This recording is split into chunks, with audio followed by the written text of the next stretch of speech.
ज्योतिषी काय करतो, पत्रिका बघतो आणि त्याप्रमाणे तुम्हाला गाईड करतो. तो नशीब बदलू शकत नाही. ज्योतिष हे शास्त्र आहे, बरोबर, सायन्स आहे, जे ॲस्ट्रॉनॉमीवरती बेस्ड आहे. पण हे जे पेपरमध्ये येतं, मासिकांमध्ये येतं किंवा मोबाईलवरती अवेलेबल आहे, हे नाही बघितलं पाहिजे. मी असं वाद नाही घालणार की ते खरं आहे खोटं आहे, पण तुम्ही कधीही कम्पेअर करा, ते नाही होणार. कधीतरी लक बाय चान्स ते कोइन्सिडन्स होतो आणि एखादी घटना घडते, पण ते बरोबर नाही आहे. रादर हे एक प्रकारची थोडीशी लोकांची केलेली फसवणूक आहे. ज्योतिषी हा काउन्सिलर आहे. त्यांनी ते सांगताना, जसं तुम्ही म्हटलात की एखाद्याच्या नशिबी विवाहयोग नाही आहे किंवा उशीर आहे, तर मी ते किती सौम्यतेने त्याला सांगतेय हे खूप महत्त्वाचं आहे. मधुरा, बघा, तुमच्या पुढच्या पॉडकास्टचं काय खरं नाही आहे. तुम्ही घाबरणार ना, तुम्ही काय करणार, माझ्याकडे येणारच. कारण मी तुम्हाला असं काहीतरी एक पिल्लू सोडून देते तुमच्या डोक्यात की जे तुम्हाला सतत सतावत राहील आणि तुम्ही याल. मी ज्या दिवशी जन्म घेतला त्या दिवशी माझं प्रारब्ध ठरलं, ते 7.5नीही बदलत नाही आणि कशानेही नाही. मग हे काय आहे तर 7.5 म्हणजे शनिदेव हे न्यायदेवता आहेत, बरोबर. मग तुमचे जे कर्म आहेत त्या 30 वर्षांचा हिशोब करायला आलेत. मग आता जर हिशोब करायला नको आहे, नीट वागा. घंटा वर का बांधलेली असते, समोर का नसते, कधीच विचार करत नाही आपण. त्याच्या खाली जेव्हा तुम्ही उभं राहून वाजवता, त्याच्या बँगमुळे तुमच्या भोवती जी निगेटिव्हिटीची चेन आहे ती गळून पडते. शनी महाराज हे निगेटिव्हिटीचे कारक आहेत. सो देवळात गेल्यावर आपल्याला पॉझिटिव्ह का वाटतं, ती घंटा वाजवतो. लोकांना वाटतं की माझे 7.5 सुरू झाले म्हणजे झालं, आता माझं सगळं बिझनेस किंवा नोकरी जाणार, माझा डिवोर्स होणार, माझी पोरं माझ्याकडे बघणार नाहीत, माझी प्रॉपर्टी जाणार. असलं काहीही होत नसतं. कित्येकांना तर त्याचा परिणाम सुद्धा जाणवत नाही. त्यांचा विश्वास आहे किंवा नाहीये म्हणून नाही, त्यांनी त्याला तेवढं महत्त्व नाही दिलं. नमस्कार, मधुराष्टक ह्या पॉडकास्टमध्ये तुम्हा सर्वांचं मनापासून स्वागत. आजचा मधुराष्टकचा विषय तुम्हाला आवडणारा आणि तितकाच जिव्हाळ्याचा आणि जवळचा आहे. काय असेल हा विषय, हा प्रश्न पडला असेल ना? जास्त कष्ट घेऊ नका. आजचा आपला विषय आहे ज्योतिषशास्त्र. सगळ्याच जण आपल्या भविष्याचा प्रचंड विचार करत असतात की नाही? विविध कारणांसाठी कधी ना कधीतरी तुम्ही ज्योतिषाची पायरी चढलाच असाल. काळजी करू नका. आज आपण ज्योतिषशास्त्राच्या विविध पैलूंवरती चर्चा करणार आहोत आणि ही चर्चा करण्यासाठी मधुराष्टकच्या ह्या पॉडकास्टमध्ये आलेले आहेत ज्योतिष विशारद मृणाल कुलकर्णी. आपण त्यांचं ह्या कार्यक्रमामध्ये स्वागत करूया. नमस्कार मृणाल. नमस्कार. मृणालताईंची ओळख सांगायची झाल्यास मृणालताई ज्योतिष विशारद आहेत. गेल्या अनेक वर्षांपासून त्या अनेकांना मार्गदर्शन करतायत. त्याचबरोबर त्यांनी टॅरो कार्डमध्ये देखील आता आपलं शिक्षण सुरू केलेलं आहे. त्यांना ह्या ज्योतिषशास्त्राची पहिल्यापासूनच आवड होती आणि त्यामुळेच मॅनेजमेंट क्षेत्र नंतर त्यांनी ह्या क्षेत्राकडे खरं तर पावलं उचलली. इव्हेंट मॅनेजमेंट त्या करत होत्या आणि त्यानंतर त्या ह्या क्षेत्रामध्ये आल्या. कसा होता हा प्रवास ह्याबद्दल तर मला त्यांच्याकडनं जाणून घ्यायचं आहे. पण मुळातच ज्योतिषशास्त्र म्हणजे नेमकं काय आहे, ह्याचा किती परिणाम आपल्या आयुष्यावर होतो, ह्या सगळ्याचा वेध आपण ह्या पॉडकास्टमधून घेणार आहोत. तेव्हा जास्त वेळ न दवडता लगेचच आपण ह्या पॉडकास्टला सुरुवात करूया, कारण सगळ्यांचीच उत्सुकता आता ताणली गेली आहे. ह्या ज्योतिषशास्त्राविषयी आपण विस्तृत चर्चा करणार आहोत मृणालताईंशी. मृणालताई, पुन्हा एकदा स्वागत आहे तुमचं. सगळ्यात पहिला प्रश्न, आपल्याला बरं नसलं की आपण कोणाकडे जातो तर डॉक्टरांकडे. आपल्याला काही अडचणी आल्या तर आपण जातो ज्योतिषाकडे. बरोबर. ज्योतिषाचा एकमेव असा मार्ग आहे की जो आपल्याला भविष्य सांगतो, आपला भूतकाळही सांगतो. पण हे ज्योतिषशास्त्र म्हणजे नेमकं काय आहे हेच अनेकांना ठाऊक नसतं. सगळ्यात पहिला मला हाच प्रश्न तुम्हाला विचारायचा आहे, हे ज्योतिषशास्त्र म्हणजे नेमकं काय? सुरुवात खूपच छान झाली म्हणायला हरकत नाही, कारण हा प्रश्न सगळ्यात पहिला येतो की ज्योतिष म्हणजे काय. ज्योतिष म्हणजे आपला जेव्हा जन्म झाला त्यावेळेला ब्रह्मांडात जे ग्रहांची परिस्थिती होती, म्हणजे प्रत्येक ग्रह हा कुठल्या ना कुठल्या तरी राशीत आणि नक्षत्रात हा असणारच. मग एवढ्या लाखो किलोमीटर दूर असणारे हे ग्रह आपल्यावरती परिणाम करतात का? हो, हेच तर ते शास्त्र आहे.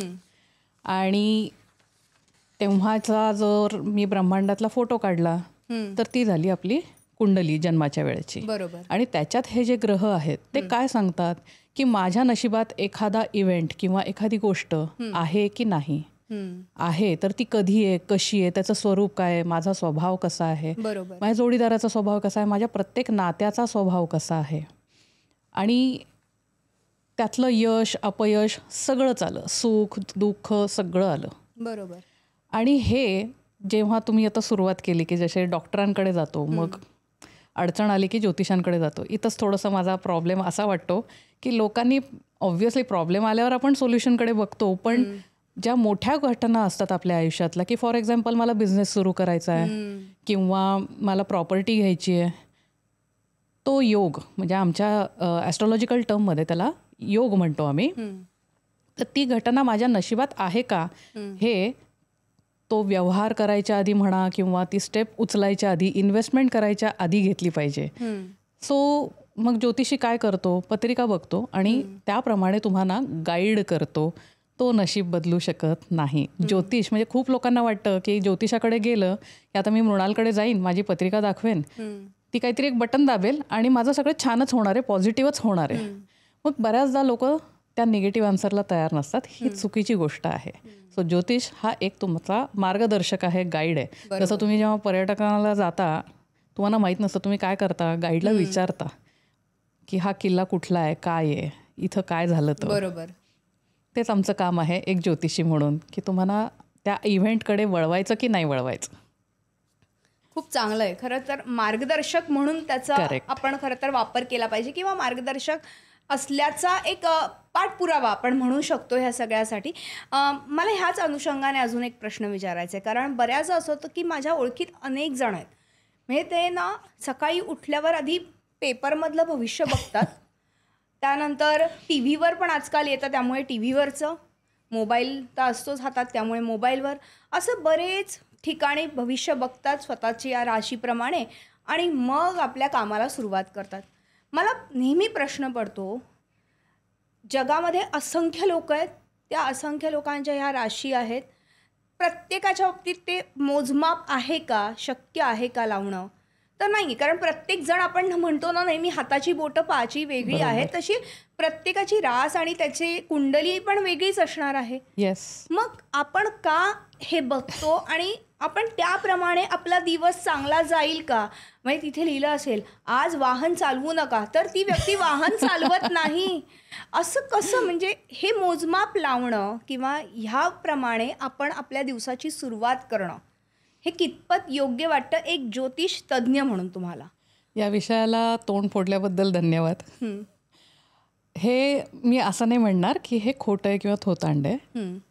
पहिली गोष्ट, ज्योतिष हे शास्त्र आहे, बरोबर, सायन्स आहे, जे ॲस्ट्रॉनॉमीवरती बेस्ड आहे. पण हे जे पेपरमध्ये येतं, मासिकांमध्ये येतं किंवा मोबाईलवरती अवेलेबल आहे, ते चंद्र राशीचं असतं. सो जेव्हा आपण राशी म्हणतो तेव्हा दोन प्रकारच्या येतात. कुंडलीतल्या पहिल्या घरातली जी राशी असते त्याला लग्न राशी म्हणतात, आणि दुसरी असते जिथं चंद्र आहे, ज्या राशीत चंद्र आहे ती. आणि हे जे भविष्य लिहून येतात ते चंद्र राशीचे असतात. आता जसं तुम्ही स्वतःच म्हणलात की एका राशीचे कोट्यवधी लोक आहेत, आपली जनताच एवढी आहे भारताची, जगाची पण आहे, प्रत्येकाचा जन्म कुठल्या तरी राशीत झाला. मग आज लिहिलेलं भविष्य सगळ्यांना सेम होणार आहे का? नाही. सो आपल्याला उत्तर माहिती आहे तरी आपल्याला तो मोह टळत नाही की फुकट मिळते, रोजच्या सकाळी पेपरवर बघून घेतो. लग्न झालेल्यांना विवाहाचे योग पण येतात, गाडी चालवत नसलेल्याला सुद्धा ॲक्सिडेंटची भीती असते. ॲक्सिडेंट म्हणजे असं नाही की गाडीवरनंच पडतो, बट ते कसं आहे की चंद्राला ज्या राशीत आजच्या तारखेला हे ग्रह फिरत राहिले, आपल्या जन्मानंतर थांबलेले नाही आहेत. मग आज तो चंद्र कुठे आहे, मग त्या वेळेची कुंडली मांडली जाते. जनरली ती सूर्योदयाच्या वेळेची मांडली जाते. मग चंद्र त्या आता 12 घरांमध्ये माणसाचं अख्खं आयुष्य कोंबलंय, शरीर पण कोंबलंय. मग हे कुठं येतोय, काय येतोय, मग त्याचा स्वामी कुठं बसलाय, ह्या सगळ्या कॉम्बिनेशन्सवरनं ते सांगितलं जातं की आजचा दिवस माझ्यासाठी कसा असेल, तुमच्यासाठी कसा असेल, त्यांच्यासाठी कसा असेल. हे प्रत्येकासाठी बदलतं. पण हे बरोबर नाही, कारण जसं तुम्ही म्हणलात कुंडली ही प्रत्येकाची वेगळी. आता त्याच्यातही 12च राशी आहेत, त्यामुळे कुंडल्या पुन्हा सेम येतात, पण इफेक्ट वेगळा असतो. कारण डिग्रीचा खूप मोठा सहभाग आहे ह्या सगळ्या प्रेडिक्शनमध्ये. त्यामुळे हे नाही बघितलं पाहिजे. मी असं वाद नाही घालणार की ते खरं आहे खोटं आहे, पण तुम्ही कधीही कम्पेअर करा, ते नाही होणार. कधीतरी लक बाय चान्स ते कोइन्सिडन्स होतो आणि एखादी घटना घडते, पण ते बरोबर नाही आहे. रादर हे एक प्रकारची थोडीशी लोकांची केलेली फसवणूक आहे की त्याच्यात ते छापलं जातं म्हणून दिवाळी अंक विकले जातात, किंवा वार्षिक भविष्य म्हणून जानेवारीमध्ये जास्त मासिकांचा होतो. पण हे नका बघू प्लीज, कारण तुमची पत्रिका वेगळी आहे. त्याच्यापेक्षा तुम्ही एखाद्या ज्योतिषाकडे जा, त्याला तुमची पत्रिका दाखवा आणि सांगा की हे वर्ष मला कसं जाते, तो नक्की सांगेल. अगदी. आत्ता तुम्ही म्हणालात की एखाद्या ज्योतिषाकडे जाऊन पत्रिका बघितली गेली पाहिजे, तर त्या व्यक्तीचं अगदी व्यवस्थित ते भविष्य आपण सांगू शकतो, उलगडू शकतो. तुमच्याकडे आत्तापर्यंत अनेक जण आले असतील. खास करून प्रश्न काय असतात, तर एकतर लग्न कधी होईल, चांगली नोकरी मिळेल का, चांगली मुलगी मिळेल का, चांगलं स्थळ मिळेल का, हे साधारणपणे प्रश्न असतात. किंवा काही जण अगदी विचारतात की माझा मृत्यू कधी होईल, असे पण प्रश्न येत असतील ना. तर तेव्हा उत्तरं देताना काय होतं, म्हणजे बऱ्याचदा कसं आहे की आम्हाला ह्या क्षेत्राची माहिती नाही आहे, तुम्ही त्याचा खूप सखोल अभ्यास केला आहे. एखाद्याच्या पत्रिकेत काहीतरी चुकीचा म्हणजे योग नसेल, विवाह योगच नसेल, किंवा एखाद्याच्या पत्रिकेत काहीतरी दोष असेल, तर तुम्ही हे स्पष्टपणे सांगतात का? तुम्हाला गुरु कसे भेटतात हे खूप महत्त्वाचं आहे, आणि तुम्ही तुमच्या गुरूंचं किती ऐकता. सो एक स्वभाव आहे की गुरु म्हणेल ते पूर्व दिशा आणि त्यांचा शब्द हा शेवटचा. बरं. सो सरांनी जेव्हा सांगितलं की लोकांशी खोटं बोलू नको, पण त्यांना दुखवू नको, कारण आमचा जो पहिला धडा आहे त्याच्यात हे नियम आहेत की ज्योतिषांनी विचारेल तेवढ्याचेच उत्तरं द्यायची. काही लोक सांगतात की ही माझी पत्रिका आहे, मला सगळं सांगा आयुष्याचं. मग त्याच्यासाठी आपल्याला काही दिवस लागतील, काही मिनिटांमध्ये होणारी गोष्ट नाही आहे. सो सांगणं पुन्हा, म्हणजे एक असं म्हणूयात की ज्योतिषी हा काउन्सिलर जास्त असतो. आता तुम्ही जर मला विचारलात की माझा पॉडकास्ट कसा चालेल, मी सुरू करू का, सपोज तुमच्या पत्रिकेप्रमाणे आपण बघितलं पॉडकास्टला चांगलं हे आहे, तुम्ही करायला हरकत नाही, पण कुठं ना कुठेतरी प्रत्येकाच्या आयुष्यात एक पिरियड असा येईल की तिथं ते थोडेसे अप अँड डाऊन्स असतात. बिझनेस म्हणा किंवा आयुष्य म्हणा, वर खाली होणारच. बरोबर आहे. मग ते मी तुम्हाला कसं सांगते हे महत्वाचं आहे. मी जर म्हटलं मधुरा अहो हा काळ तुमच्यासाठी खूप खतरनाक आहे, तेव्हा तुमच्या याला व्ह्यूज मिळणार नाही, तुमचं काय पॉडकास्ट चांगले होणार नाही, तुम्हाला अनंत अडचणी येतील, तुमचा पुढचा पॉडकास्ट नक्कीच खराब जाणार आहे. तो काळ नव्हता खराब, तो त्याच्याही खूप पुढचा होता, पण मी तुमच्या डोक्यात आत्ता पेरलं की ते तुमचं वाईट होणार आहे. तुमचा जो मेंदू आहे ती तारीख घेऊन जगत राहतोय रोज. सो हे खूप ॲस्ट्रॉलॉजर्स करतात, जे चुकीचं आहे, शास्त्राच्या नियमानुसारच चुकीचं आहे. सो मी जसं म्हटलं ज्योतिषी हा काउन्सिलर आहे, त्यांनी ते सांगताना जसं तुम्ही म्हटलात की एखाद्याच्या नशिबी विवाहयोग नाही आहे किंवा उशीर आहे, तर मी ते किती सौम्यतेने त्याला सांगतेय हे खूप महत्त्वाचं आहे. पण येस, खरंच सांगितलं पाहिजे. खरं आहे. आत्ता तुम्ही म्हणालात तसं की खरं सांगितलं पाहिजे आणि तेवढंच अगदी म्हणजे व्यवस्थित सांगितलं गेलं पाहिजे, कुठेही असं दुखवायचं नाही आहे. हे किती म्हणजे चांगली गोष्ट तुम्ही आत्ता ह्या ठिकाणी सांगितली. मात्र आज आम्ही अनेक रील्स बघतो, त्या रील्समधनं असं घाबरवलं जातं आहे की आत्ता मध्यंतरी ती शनीची ढैया, मेष राशीला 7.5 ह्याचा प्रवेश, त्याचा प्रवेश, त्या ग्रहाचा प्रवेश, म्हणजे ह्याच्या आधी पण होतच होतं ना.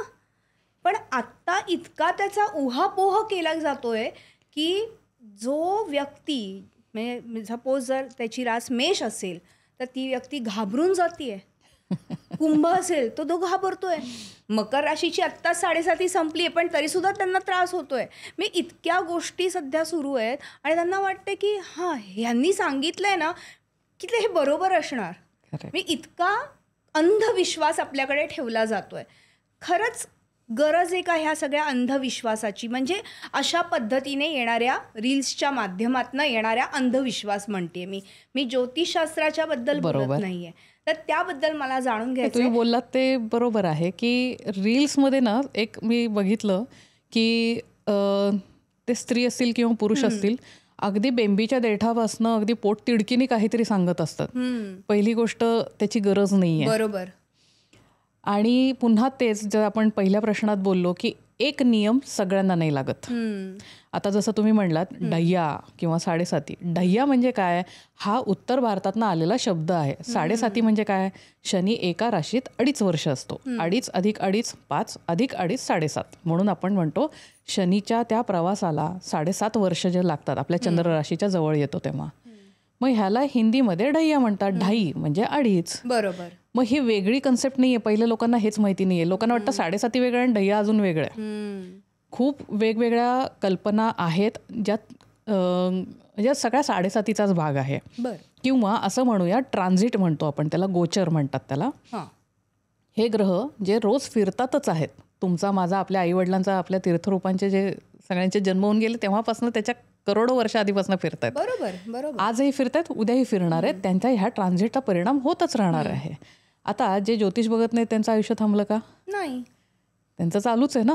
आणि हे जे तुम्ही ऑनलाईन म्हणताय हे सांगतात, पण त्याच्या मागचा उद्देश एकच आहे की आता मी तुम्हाला सपोज घाबरवलं, जसं मी आत्ताच उदाहरण दिलं, मधुरा बघा तुमच्या पुढच्या पॉडकास्टचं काय खरं नाहीये, तुम्ही घाबरणार ना. तुम्ही काय करणार, माझ्याकडे येणारच. कारण मी तुम्हाला असं काहीतरी एक पिल्लू सोडून देते तुमच्या डोक्यात की जे तुम्हाला सतत सतावत राहील आणि तुम्ही याल. त्यामुळे हे उठवलेलं आहे. आणि जसं तुमच्याच शब्दांमध्ये होतं की हे दरवर्षी घडणारी गोष्ट आहे. जसं रवी, बुध, शुक्र ज्यांचा आत्ता कॉम्बिनेशनचा एवढा म्हणजे काय म्हणतात, एक बंबार्डिंग झालं की अरे कधी न घडणारी गोष्ट, जसं काही एखादा मोठा उल्कापात कधीतरी घडतोय तसं काहीतरी त्यांनी स्वरूप दिलं की सगळं नष्ट होणार आहे, बर्बाद होणार आहे, एखादा माणूस आयुष्यातनं उठणार आहे. कुठं काय झालं? हां, प्रत्येकाचं काही ना काहीतरी होतं. माझंही कदाचित तेव्हा माझ्याकडे प्रेडिक्शनला येणारे कस्टमर्स कमी झाले असतील, माझी जरा तब्येत बिघडली असेल 4 दिवस, आहे ना ठणठणीत बोलती ना तुमच्याशी. पण ह्याचा अर्थ हा नाही की तो कायमस्वरूपी आहे किंवा प्रत्येकाला त्या डेप्थमध्ये जाऊन त्याचा इफेक्ट होणार आहे. हे चुकीचं आहे. त्यामुळे प्लीज, मी म्हणजे माझ्याकडे जेव्हा क्लासेसना विद्यार्थी येतात माझी पहिली अट असते की यूट्यूब बघणं बंद करायचं.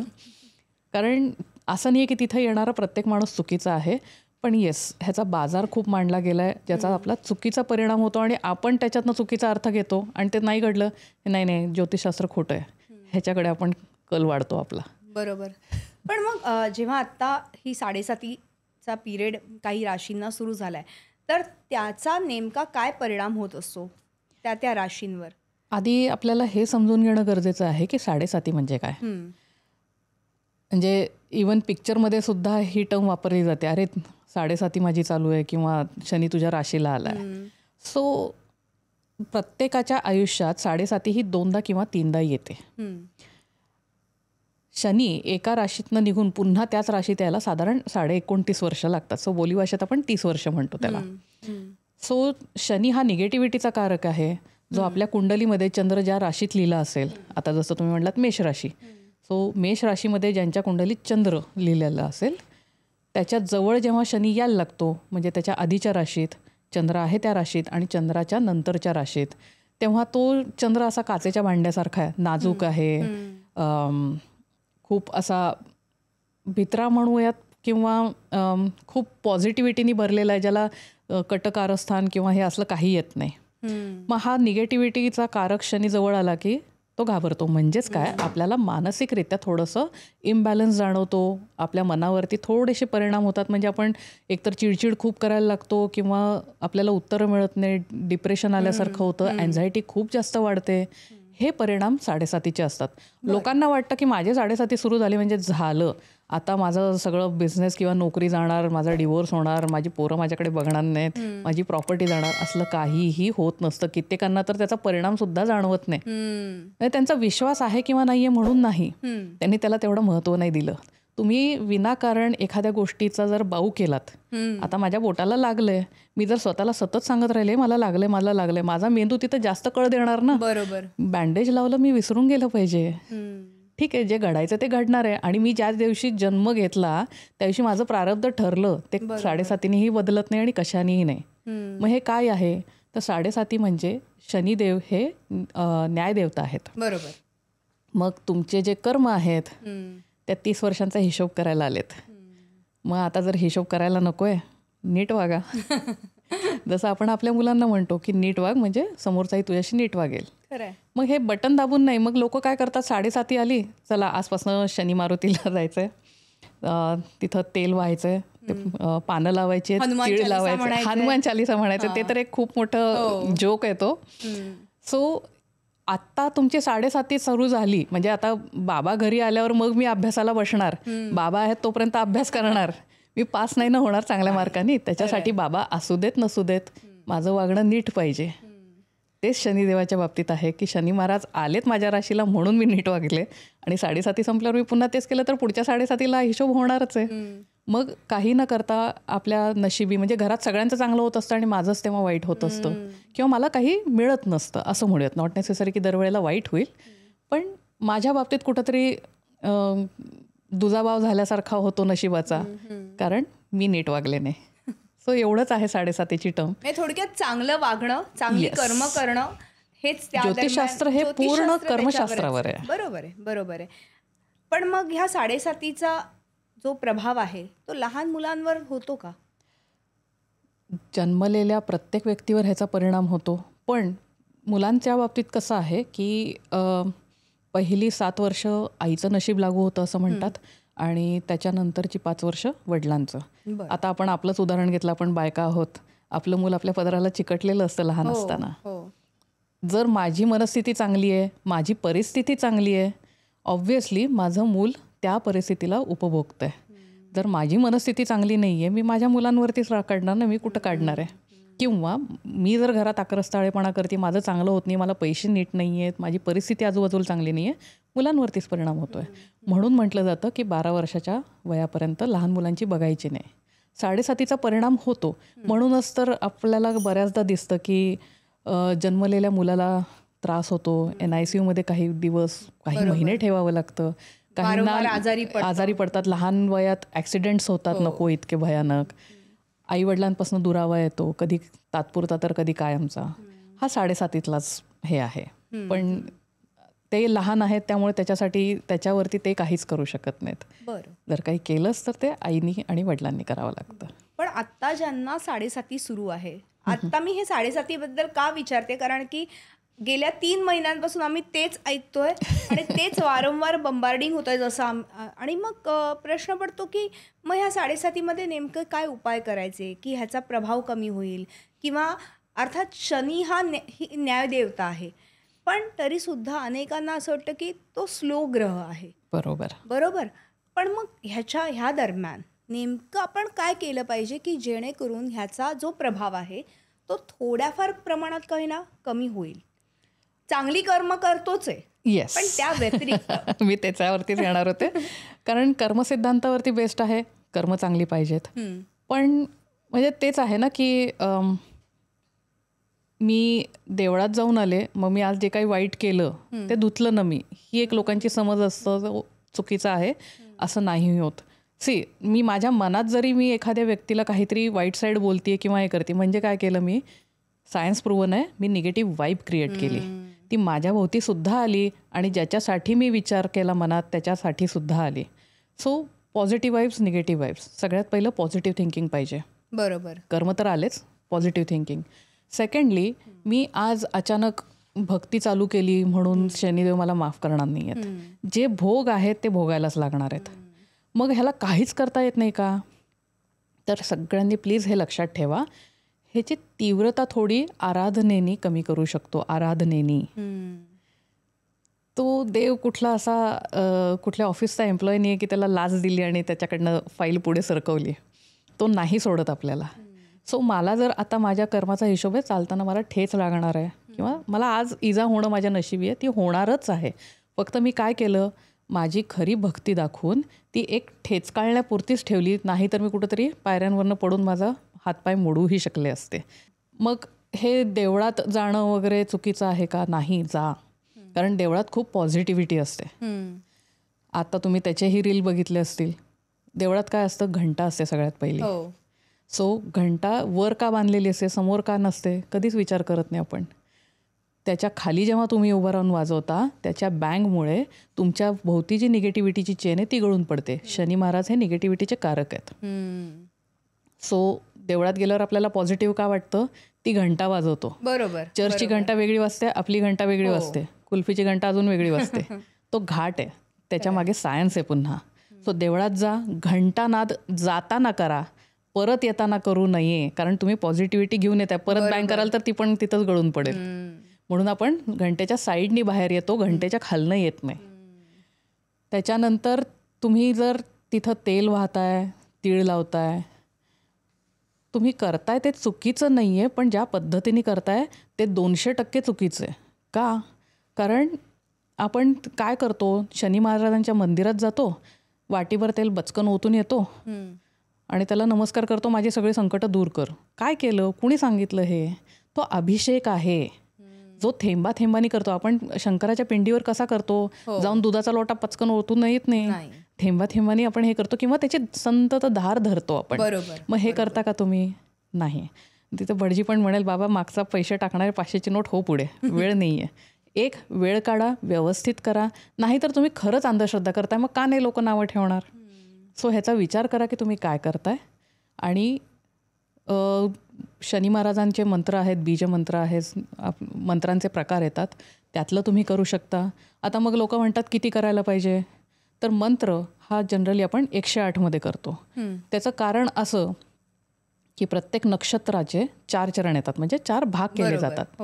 एकूण नक्षत्र 27, 27 चोक 108. म्हणजे आपण नक्षत्राच्या कणाकणाला ॲक्टिवेट केल्यासारखा त्याचा अर्थ असतो. मग एक माळ केली म्हणजे किती बीड्स आहेत, किती ते मणी आहेत तुमच्या ह्याच्यात, त्याच्यावरती असतं. 108ची जनरली केली जाते, छोटी पण मिळते. 108 वेळा म्हणजे मी एक माळ केली. मग असंही तुम्ही ठरवून हे करू शकता. म्हणजे जर तुम्ही अगदी व्यवस्थित नियमाने करणार असाल, किती मंत्र केले पाहिजेत वगैरे हे तुम्हाला भटजी सांगतात व्यवस्थित. पण काही लोकांचा कन्सिस्टन्सी हा खूप मोठा इश्यू असतो, किंवा कामाला जातो, दगदगीचं जीवन आहे. तुम्ही ठरवा तुमच्यापुरती. तुमचा आणि तुमच्या इष्टदेवतेचा हा टॉपिक आहे. मध्ये तिसरा कोण आहे बोलणारा? तुम्ही जे करताय ते मनापासून करा. मग भले 1 माळ करा किंवा 2 माळ. मी 5 माळ बोलली आहे, पण आज नाही होते, देवा सॉरी, आज मी 1च माळ करते. म्हणजे थोडक्यात कुठलीही अडचण आली तरी सुद्धा आपण छोटे छोटे उपाय करून आपण त्या अडचणीवर मात करू शकतो, किंवा तो जो प्रभाव आहे तो कमी करू शकतो. थोडा कमी करू शकतो. आपल्याला मनापासून करण्याची ती मनशा असली पाहिजे, आणि ते फार महत्वाचं आहे. त्याचबरोबर चांगली कर्म करत राहणं हे आपलं खरं तर म्हणजे काय म्हणतात ना, जीवनाचं सार आहे. करेक्ट. तरच आपल्या पुढच्या पिढीला त्याचा फायदा होऊ शकतो, आपल्यालाही फायदा होऊ शकतो. बरोबर. हे सगळं आहे. मात्र आज ज्योतिषशास्त्रामध्ये बऱ्याचदा असं होतं की भारतीय ज्योतिषशास्त्र आणि विदेशी ॲस्ट्रोलॉजी ह्याच्यामध्ये नेमका काय फरक आहे, आणि म्हणजे कोणतं शास्त्र आम्ही अवलंबावं किंवा आम्ही त्या अनुषंगाने चालावं? ज्योतिषशास्त्र हा आपला वैदिक शब्द आला, आणि आपण ह्याला बोलीचालीत ॲस्ट्रॉलॉजी म्हणतो. सो ॲस्ट्रॉलॉजी हा इंग्लिश शब्द आहे. काही लोक म्हणतात हा त्याचा इंग्लिश अर्थ आहे. बरोबर आहे, पण ह्याच्या वाटा मात्र वेगवेगळ्या आहेत. आपलं वैदिक शास्त्र हे चंद्राभोवती फिरतं. मुहूर्त असू दे, पूजा असू दे, ज्योतिषशास्त्र असू दे, सगळं चंद्राभोवती. का? कारण चंद्र हा फास्टेस्ट मुव्हिंग प्लॅनेट आहे. त्याची गती इतकी जास्त आहे इतर ग्रहांपेक्षा की 2.5 दिवसात तो एक राशी पूर्ण करतो. आणि चंद्र हा मनाचा कारक मानतो. म्हणजे आता तुमचा जो काही मूड आहे तो चंद्रामुळे आहे, माझा जो काही आहे तोही चंद्रामुळे आहे. मग आपला चंद्र चांगला असेल की आपण चांगलं वागतो, खराब असेल तर तसा आपला मूड बिघडतो किंवा उदास असतो. म्हणून आपण चंद्राला बेस धरतो. तर वेस्टर्न ॲस्ट्रॉलॉजीमध्ये चंद्राच्या जागी रवीला महत्त्व दिलं जातं, सूर्याला.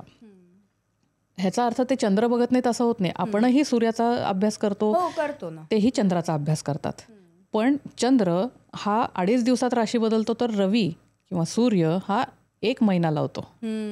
मग 1 महिना माझ्या आयुष्यात घडलेली कुठली घटना रवीमुळे झाली, किंवा माझी मनस्थिती ही बदलली, त्याप्रमाणे आता जर माझा मूड चांगला आहे तर माझं तुमच्याशी गप्पा गोष्टी छान होतील. माझा मूड चांगला नसेल तर मी तुटक उत्तरं देईन. तर हे रवीवरनं अंदाज लावणं जरा जड जातं. असं नाही आहे की त्यांच्या ह्याच्यात प्रेडिक्शन म्हणजे अंदाज बांधणी चांगली नाही आहे वगैरे, पण ॲक्युरसी थोडी कमी आहे. And that is the reason की आज ह्या वेस्टर्न लोकांचा भारतात येऊन ज्योतिषशास्त्र शिकण्यामागे एवढा ओघ वाढला आहे. त्यांच्या इथली लोक इथं येऊन ज्योतिषशास्त्र शिकण्याचं प्रमाण गेल्या काही वर्षात खूप वाढलेलं आहे. कारण आपल्या ह्याच्यात ॲक्युरसी चंद्रामुळे वाढते. आत्ता सध्या विवाह समस्या ही एक मोठी समस्या बनलेली आहे. ठीक आहे, विवाह जुळण्यासाठी गुणमिलन महत्त्वाचं आहे. ते गुणमिलन झालं, विवाह झाला तरी घटस्फोटही होत आहेत. त्यामुळे कुठेतरी हा विवाह योग किंवा ह्या विवाह समस्या ही उद्भवतीये का? खास करून कुठेतरी ब्रेक लागलाय का ह्याला? ब्रेक लागलाय असं नाही म्हणणार मी. जसं आपण मगासपासून म्हणतोय की प्रत्येक पत्रिकेप्रमाणे वेगळं आहे. माझं जर लग्न लहान वयात म्हणजे अर्ली एजमध्ये झालं असेल तर ॲट द सेम टाईम माझ्याच वेळेला जन्मलेल्या एखाद्या व्यक्तीचं थोडंसं उशिरा किंवा योग्य वयात पण म्हणू शकतो असं होऊ शकतं. त्याला पुन्हा रिझन असतात. मी मुद्दामून इथे स्पष्टीकरण देत नाही एखाद्या विशिष्ट ग्रहाचं, कारण प्रत्येकजण मग त्या टर्मला चिकटून राहतं की माझ्या ह्याच्यामध्ये शनी किंवा मंगळ असा आहे म्हणून. येस, मांगलिक लोकांची लग्न जरा उशिरा होतात जनरली, पण पुन्हा त्यालाही एक शॉर्टकट आहे की इतर ग्रहांच्या कॉम्बिनेशनमुळे ते लवकरही होऊ शकतात. तसंच शनीचं पण आहे. सो उशिरा होत आहेत, पण ह्याच्यामध्ये हा एक मोठा भाग असा आहे की नशीब काय म्हणतं की आता चांगला पिरियड चालू आहे तुझा, मी तुला ग्रीन सिग्नल देतोय, म्हणजे ज्याला आपण योग म्हणतो. सो योग आलाय, पण नशीब असं नाही म्हणत की तू हालचाल करू नकोस, योग आला की तुझं होईल बसल्या जागी. नाही, तुम्ही उठून कष्ट करणं हे खूप महत्वाचं आहे. म्हणजेच त्या त्या गोष्टींसाठी मी एफर्ट्स घेणं गरजेचं आहे. बरोबर, तरच तो योग कामी येतो, नाहीतर योग येतो आणि निघून जातो. म्हणजे थोडक्यात मी तुमच्यासाठी दरवाजा उघडला, तुम्ही पाऊल उचलून आत नाही आलात, तुम्ही दरवाजा बंद करणार आहे नंतर. सो असे योग येत राहतात, जात राहतात. सो लग्न होत नाही आहे त्याचं एक मोठा ॲस्ट्रॉलॉजिकल अभ्यास ऑलरेडी आमचा चालू आहे मित्रमैत्रिणींचा, की खूपच होतं आहे हे हल्ली की उशिरा लग्न होत आहेत. त्याला आपल्याला सामान्य भाषेत माहिती आहे की करिअर किंवा एज्युकेशनमुळे होतंय, पण कुंडलीत सुद्धा हे सिद्ध होतं. येस, तो एक भाग झाला, तो करिअरचा भाग झाला किंवा तो नोकरीचा. पण हे तुम्हाला पत्रिकेत दिसतं. पण पत्रिकेत काय असं पत्रिकेत ते दिसतं की ह्यांचं उशिराच होणार आहे. मग एखाद्या तुम्ही नाही सांगितलं तरी पत्रिकेतनं ते कळतं की बाबा यांचं लग्न बहुतेक अजूनही झालेलं नसणार आहे. आत्ता तुम्ही योगाचा उल्लेख केला. मी बऱ्याचदा ऐकलेलं आहे, आत्ता काही योग नाही आहेत, आपण काही गाडी घेऊ शकत नाही आहे, आत्ता काही योग नाही आहे, आपलं घर काही होऊ शकत नाही आहे, बऱ्याच गोष्टी. किंवा आत्ता लग्नाचा योग हा तर मोठा म्हणजे प्रश्नच आहे, युनिव्हर्सल प्रश्न झालेला आहे हा सध्या. तर हा योग जुळणं किंवा योग येणं, असं काही योग येतात का हो खरंच?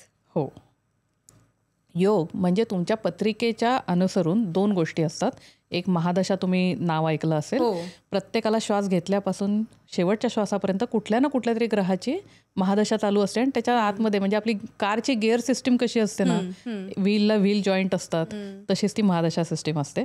त्यांनी ग्रीन सिग्नल द्यायला पाहिजे. आणि दुसरं, आत्ता जे ग्रह फिरतायत ते तुमच्या कुंडलीला अनुसरून चांगले आहेत वाईट आहेत त्याप्रमाणे तो योग आहे किंवा नाही. सो ह्या योगमध्ये पहिला असतो प्रश्न की माझ्या नशिबी ती घटना आहे का, आणि असेल तर ती कधी. सो हे जे तुम्ही आत्ता म्हणलात की प्रॉपर्टीचा योग आहे का, लग्नाचा योग आहे का, सो आम्ही तेच बघतो की कुठला असा काळ आहे जेव्हा ह्यांना तो पॉझिटिव्ह पिरियड आहे ज्याला आपण योग आहे म्हणतो. सो मग लोक सांगतात हां तुमचं या काळात होऊन जाईल. मग तुम्ही म्हणता नाहीच झालं. ह्याला 2 कारणं असतात. एक, त्या ज्योतिषांचं प्रेडिक्शन चांगलं असलं पाहिजे, अभ्यास चांगला असला पाहिजे. आणि दुसरा फॅक्टर आहे की लोकांना असं वाटतं योग आहे आणि तेव्हा होऊन जाईल. लोक खूप एकदम ढिली पडतात त्या काळात, जिथं त्यांनी खरं तर जास्त कष्ट घेतले पाहिजेत की हां आता मला सांगितलं हा ऑस्पिशियस पिरियड आहे, शुभ काळ आहे, मी इथं सगळ्यात जास्त एफर्ट्स घेऊन ती घटना प्रत्यक्षात उतरवेन. म्हणजे योग येतोच. येस, एक नसतात, अनेक असतात प्रत्येक गोष्टीत. आज 12 राशी आहेत. या 12 राशींचे 12 वेगवेगळे स्वभाव, पर्सनॅलिटी आपल्याला बघायला मिळतात. प्रत्येक राशीची जुळेलच असं नाही. बऱ्याचदा असं होतं की मेषेचं कन्यासोबत जुळतच नाही असं ऐकलंय. तर मग खरंच असं असतं का? येस, आपण शाळेत असल्यापासून आपले फेवरेट मित्रमैत्रिणी किंवा एखादी अजिबातच आवडत नाही बाई मला, सेम ग्रहांचे, त्यांच्याकडे पण गॉसिपिंग चालतं खूप. सो ॲस्ट्रॉलॉजीतला सगळ्यात महत्त्वाचा टॉपिक म्हणजे शत्रुमित्र, की कुठला ग्रह कोणाचा शत्रू आहे, कोणाचा मित्र आहे. आता हे ज्या शास्त्राबद्दल आपण बोलतोय हे पराशर ऋषींनी लिहिलेलं शास्त्र आहे, ज्याला होराशास्त्र म्हणतात. आणि हे जे बाकीचे तुम्ही शास्त्र बघता, वास्तुशास्त्र वगैरे, हे त्याचे ब्रांचेस आहेत. तर ह्याच्यामध्ये पराशर ऋषींनी जे शत्रुमित्र दाखवले आहेत ते ट्रॅडिशनल आहे. पण आता मॉडर्न ॲस्ट्रॉलॉजर्सनी स्वतःचे नियम बदललेले आहेत. मग चालतंय जरा ह्याचं पण थोडी म्हणजे मित्राचा मित्र माझा मित्र असं थोडंसं ते झालेलं आहे. पण येस, असं होतं की एका राशीचं दुसऱ्या राशीशी खूप छान जमतं, तर त्याच वेळेला दुसऱ्या राशीची अजिबात जमत नाही. सो ज्यांचा स्वामी एकच आहे ऑब्व्हियसली त्यांचं छान जमतं. ते सिम्पल आहे की मंगळ आणि रवी जसे अग्नितत्वाचे किंवा रागीट आहेत, तर त्यांचे स्वभाव त्यांच्या राशींना उतरणार आहेत. जसे आई वडिलांचे स्वभाव मुलांमध्ये येतात तसंच. ॲट द सेम टाईम चंद्र जसं आपण घेतला किंवा शुक्राच्या राशी सौम्य आहेत, ह्यांना भांडता येत नाही चंद्र शुक्राला गुरुला, ते एकदम सात्विक आहेत. आणि ॲट द सेम टाईम मंगळ म्हणजे एकदम आपला ॲग्रेसिव्ह जिमला जाणारा असा राकट मुलगा जो एनर्जीनी भरपूर आहे. आता एनर्जी तर तो कुठेतरी काढणार ना, मग तो एकतर फिजिकली काढेल, शब्दातनं काढेल. मग आताच एक उदाहरण द्यायचं म्हणून की मेष राशी किंवा सिंह राशीच्या पुरुषाचं लग्न कर्क राशीच्या मुलीशी झालं, ती किती नाजूक असेल. कर्क राशी is equal to emotional. So ते इमोशनचा भंडार आहे, डोक्यावरती पाण्याची टाकी फ्री आहे आणि इकडे हे तेवढेच ॲग्रेसिव्ह. सो अशा जोड्या जुळल्या की मग तिथं थोडासा प्रॉब्लेम होतो. आणि सपोज एक मेष, एक सिंह किंवा एक वृश्चिक आलं आहे, घरात रोज दिवाळी असते. ती आमच्या घरात असतेच. आमच्या घरात तिन्ही अशाच राशी आहेत. असो, पण बऱ्याचदा असं होतं की हे सगळं राशींचं आहे. म्हणजे खरंच कधी कधी ना म्हणजे गंमत वाटते ह्या सगळ्याची की इतक्या राशी आहेत, इतके स्वभाव आहेत आणि इतके स्वभाव आहेत त्यांना आपण जुळवून घ्यायचं आहे. खास करून जेव्हा नवरा बायको हा विषय येतो तेव्हा मग ते कोणत्याही राशी त्यांच्या राशी जुळो किंवा न जुळो, पण त्यांचं कुठे ना कुठेतरी कुठल्या तरी छोटूशा कारणावरनं तरी वाद होतात.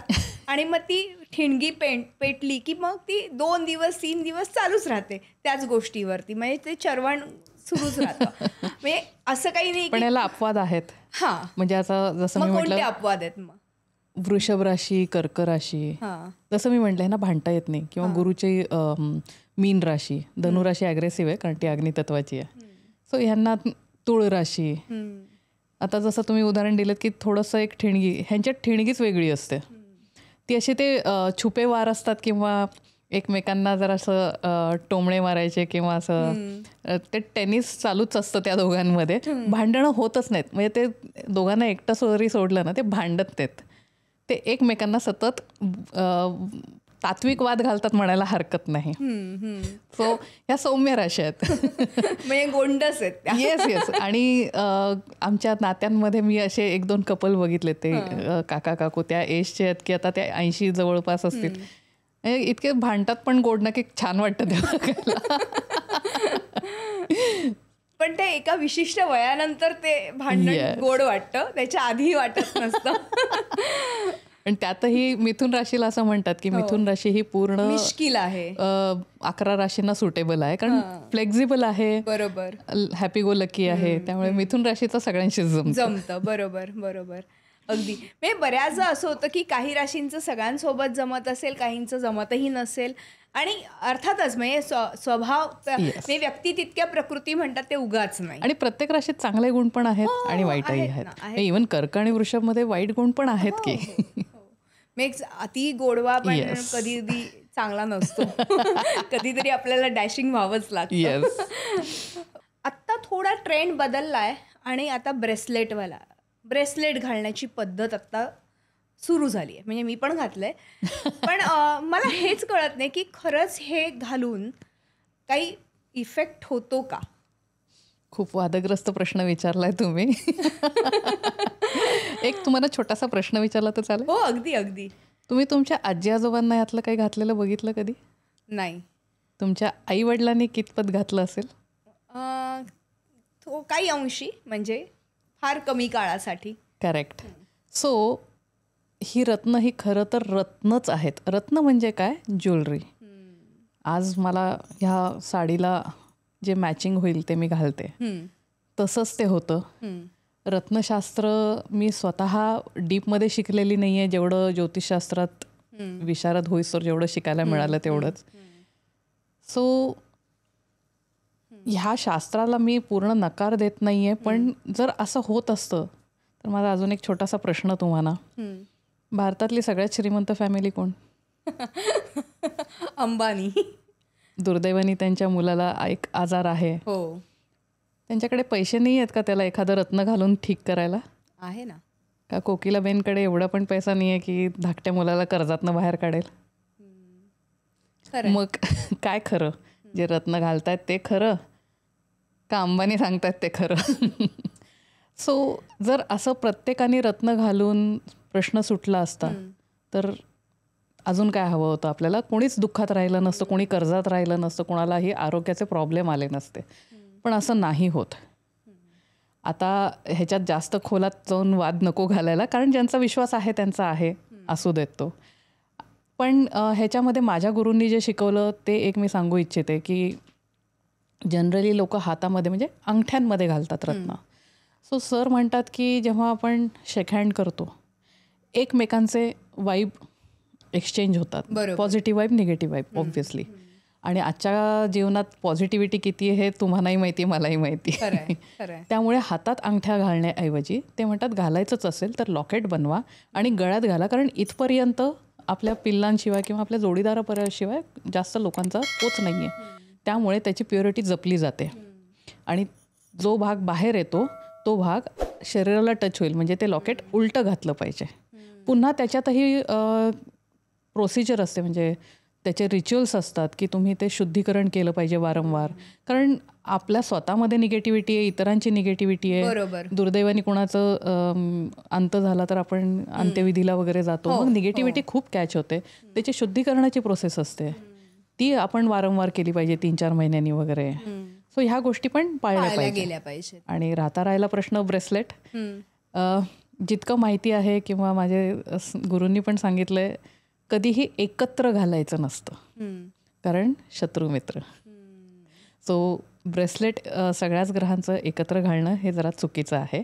त्यातही ज्या ग्रहाचं तुम्हाला गरज आहे तेवढं एखादं घाला. आता ह्याच अनुषंगाने एक प्रश्न मला पडलाय, तो म्हणजे बऱ्याचदा असं होतं की लोक जेव्हा तक्रार घेऊन किंवा अडचणी घेऊन ज्योतिषाकडे जातात, खास करून लग्नासंदर्भातल्या ह्या तक्रारी असतील किंवा अडचण असेल, तर मग ज्योतिष सांगतो की हां तो तज्ज्ञ असतो, तो सांगतो, पत्रिका बघतो, काहीतरी गुणमिलन करतो आणि सांगतो की हां तुम्हाला योग आहेत, आत्ता नाही पुढच्या वर्षी योग आहेत, त्याच्या पुढच्या वर्षी पण योग आहेत, तुम्ही कशाला काळजी करता, तुमचं लग्न होणार आहे. पण अशी 3-4 वर्ष उलटून जातात तरी काही योग येत नाही. आणि मग एका ज्योतिषाकडून दुसऱ्या ज्योतिषाकडे, तिसऱ्या ज्योतिषाकडे असं एक क्रॉस चेकिंग केलं जातं.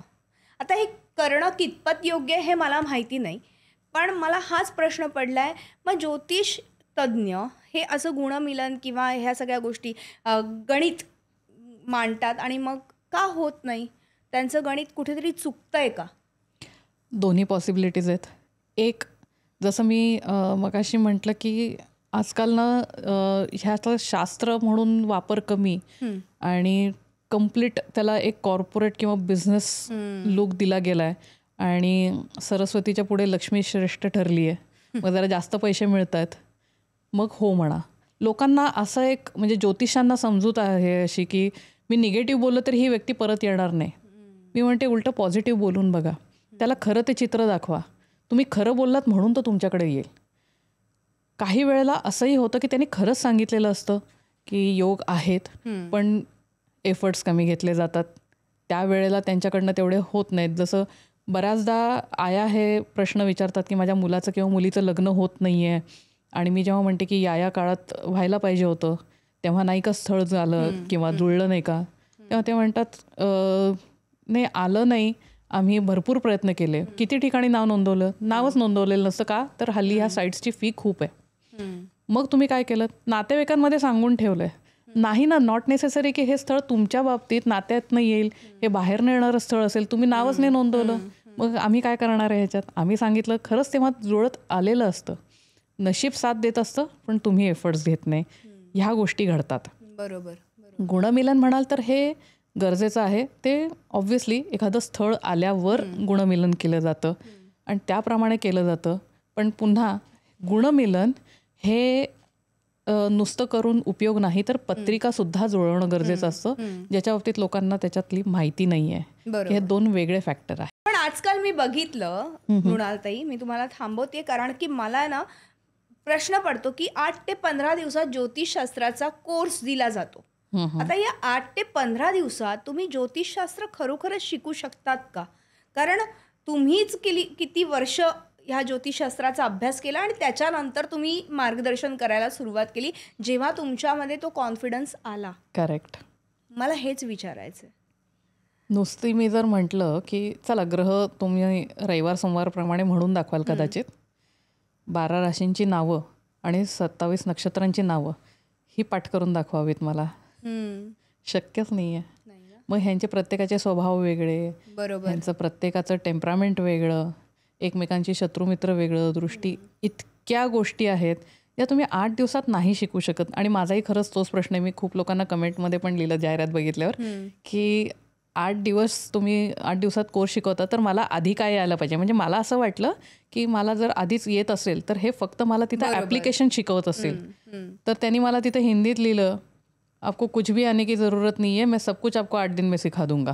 बापरे. खरंच जाऊन पाया पडायच्या त्या व्यक्तीच्या की माझ्या गुरूंपेक्षा श्रेष्ठ आहेत ते. 8-15 दिवसात तरी किती महिने वर्ष लागतात? अगदी खरं सांगायचं तर मी जिथनं शिकले 1 वर्षाचा कोर्स होता. आमचा आठवड्यातनं एकदा असायचा. मी घेते ते आठवड्यातनं 2दा घेते. मी 6 ते 7 महिन्याचा हे करते आणि त्याच्यानंतर परीक्षा वगैरे हे असतं. कित्येक इन्स्टिट्यूट्स ना परीक्षा घेतात ना काही, पण सर्टिफिकेट नक्की देतात आणि लोक त्या सर्टिफिकेटला हे होतात. पण नुसतं शिकून नाही, तुम्ही विद्यार्थ्यांना विचारू शकता, नाही जमत तुम्हाला तिथं कमीत कमी 2-3 वर्ष त्याचं प्रॅक्टिस करावी लागते. प्रॅक्टिस म्हणजे काय, जसं डॉक्टर प्रॅक्टिस करतात तसंच की तुमची कुंडली घेतली, मी तुमच्या लाईफ इव्हेंट्स तुम्हाला कन्फर्म केले की असंच झालंय का हो तुमच्या बाबतीत. ह्या पद्धतीने जेव्हा तुम्ही 2-3 वर्ष अभ्यास करता तेव्हा कुठं तुम्ही ज्योतिष होऊ शकता. आणि मेन एवढं येण्यासाठी तुम्हाला कमीत कमी 7-8 महिने तरी आधी शिकावं लागेल. 15 दिवसात, 1 महिन्यात, 8 दिवसात मला माहीत नाही ह्या कोर्सेसमध्ये खरंच काय होतं. रादर हे लोकांचे पैसे खूप जात असतील कारण यांच्या फिया पण खूप आहेत. बरोबर बरोबर. आणि खूप लोक त्याच भ्रमात येतात, अहो मॅडम ते मला 15 दिवसात शिकवतात, तुम्ही का 6-7 महिने म्हणताय. नाही जमत हे. बरोबर आहे. पण मग जेव्हा तुमच्याकडे एखादा क्लायंट येतो तेव्हा साधारणपणे ज्योतिष तज्ज्ञाकडे जाताना काय प्रश्न घेऊन जावे, कशा स्वरूपाचे प्रश्न ज्योतिष तज्ज्ञांना विचारावे, ह्याबद्दल जरा थोडं मार्गदर्शन करा. कारण बऱ्याच असं होतं की तो माणूस समोरचा असतो ना, तो अडचणीत असतो, त्याला काही कळत नसतं, पत्रिका समोर ठेवतो, तो प्रचंड भांबावलेला असतो. मग त्यालाच समजत नाही की मला ह्यांना काय प्रश्न विचारायचे. मग अशा वेळी काय प्रश्न विचारावे, कसे विचारावे, ते लिहून काढावेत का, ह्या सगळ्याबद्दल अगदी जाता जाता मला तुम्ही मार्गदर्शन करा. खूप चांगला प्रश्न आहे हा. कारण माझा रादर प्रत्येक ज्योतिषाचा हा प्रॉब्लेम असतो. समोर बऱ्याचदा येतात, ही पत्रिका आहे, सांगा, काय सांगा, सगळं सांगा. अहो नाही सांगता येत असं. पहिला नियम आहे की जेवढं विचारेल तेवढ्याच उत्तर दिलं पाहिजे ज्योतिषाने. बरोबर आहे. कारण जर तुम्ही न विचारलेल्या गोष्टींना पण मी सांगून बसले तर तुमचे लाईफ गोल्स बदलतील, तुमचा एम बदलेल, तुमची दिशाच सगळी मी भरकटून टाकेन. सो जेव्हा तुम्ही ज्योतिषाकडे जाता, तुम्ही पहिली गोष्ट तुमचे प्रश्न लिहून घेऊन जा. कारण डोक्यात 56 गोष्टी असतात, पण तिथं गेल्यावर तुम्हाला नाही आठवत. बरोबर आहे. आणि प्रश्न सुद्धा मी तर असं म्हणेन की 4 ते 5 विचारा. का? कारण तेवढ्याच गोष्टी महत्त्वाच्या असतात. विचारायला काय हो, सगळंच विचारू शकतो आपण. अगदी आजी आजोबांपर्यंतचे हेल्थ वगैरे सगळं विचारू शकतो. पण जेवढ्या महत्त्वाच्या आहेत, पण स्वतःची हेल्थ विचारायला विसरू नकात. कारण माणूस फायनान्स विचारतो, करिअर विचारतो, मुलाबाळांचं विचारतो, हेल्थ विचारायला बरेच लोक विसरतात, जे आजच्या काळात खूप गरजेचं आहे. आणि लिहून खरंच घ्या. आणि हे जे तुम्ही मगाशी म्हणलात की एका ज्योतिषाकडनं दुसऱ्याकडे, ह्याला हेही कारण आहे की मला येऊन भेटून गेलात तुम्ही विसरून जाता की मृणाल 2 महिन्यापूर्वी काय बोलली ती, मग आता परत तिला जाऊन तेच विचारायचं, जाऊ दे मी दुसरीकडे जाते, हे पण कारण असतं. आणि स्वतःला पाहिजेल तशी उत्तरं नाही मिळाली तरी लोक खूप ज्योतिषी बदलत राहतात. हेही चुकीचं आहे. महत्वाचं कारण कसं आहे, मी तुमच्या डोक्यात काही ना काहीतरी पॉझिटिव्ह किंवा निगेटिव्ह घालणार आहे ना, तसंच तो दुसरा पण करणार आहे. तुम्ही डॉक्टर बदलता का रोज उठून, मग ज्योतिषी का बदलता? चुकलंय त्याच्याकडे परत जा. बाबा रे, तू सांगितलंस नाही झालं, मला परत एकदा बघ. त्यालाही ते कळेल ना की त्याचं चुकलंय, किंवा तो सांगेल का चुकलंय, माझं नाही तुझं चुकलंय. खरंय. सो वारंवार वेगवेगळे ज्योतिषी बदलणं हे तर खूप खतरनाक आहे. पण ज्योतिषशास्त्र हे शास्त्र आहे, ते कुठल्या तरी सिद्धांतावर आधारित आहे, ह्याचा विचारही तितकाच महत्त्वाचा आहे. त्याच्यामागे कुठेतरी विज्ञान दडलेलं आहे, ते लक्षात घेतलं पाहिजे. कारण बऱ्याचदा असं होतं की आपण म्हणतो की हे थोतांड आहे, तर ते थोतांड नाही आहे. ह्याच्यानुसारच खरं तर आपलं आयुष्य चालू असतं, गतिमानपणे सुरू असतं. बऱ्याचदा ब्रेकही लागतो. मग हा ब्रेक कसा आपण कुठे लागतोय ब्रेक, तो नशिबात होता म्हणून लागला. हे पण जाणून घेतलं पाहिजे. बऱ्याचदा अपघात होतात, बिझनेसमध्ये कुठेतरी लॉस होतो, शेअर मार्केटमध्ये लॉस होतो. ह्या सगळ्याची खरं तर आपण व्यवस्थित माहिती करून घेणं. त्याचबरोबर लग्न ही मोठी एक समस्या बनलेली आहे. पण ह्या लग्न झाल्यानंतर घटस्फोट होण्याची काही कारणं आहेत का, ह्यासाठी पत्रिका बघणं, गुणमिलन करून घेणं हे देखील तितकंच महत्त्वाचं आहे. म्हणजे या सगळ्या पूर्ण पॉडकास्टमध्ये मला एक लक्षात आलं की पत्रिका बघून का पुढची पावलं उचलावीत आपण, जेणेकरून त्यांचा फायदा आपल्याला होऊ शकतो आणि आपण कुठेतरी चुकीचं पाऊल उचलणार नाही. आणि जरी उचललं गेलं तरी सुद्धा आपल्याला त्याच्यावरती मात करता येऊ शकते, कारण आपल्याकडे उपायही तितके आहेत. बऱ्याच गोष्टी आहेत, पण योग्य ज्योतिष तज्ज्ञांचा सल्ला घेणंही तितकंच महत्त्वाचं आहे. मृणालताई, तुम्ही आलात आणि खूप छान आणि मोलाचं मार्गदर्शन केलं. मधुराष्ट्रच्या आजच्या ह्या भागात आम्हाला हेच सांगायचं होतं की ज्योतिषशास्त्र आहे, त्याच्याकडे एक सकारात्मक दृष्टिकोनातून बघा. तुम्हाला आजचा हा एपिसोड कसा वाटला हे जरूर आम्हाला कमेंट बॉक्समध्ये कळवा. त्याचबरोबर सबस्क्राईब आणि लाईक करायला विसरू नका. पुढच्या भागात एका नवीन विषयासह, नवीन पाहुण्यांसह आपण भेटणार आहोत. तोपर्यंत नमस्कार.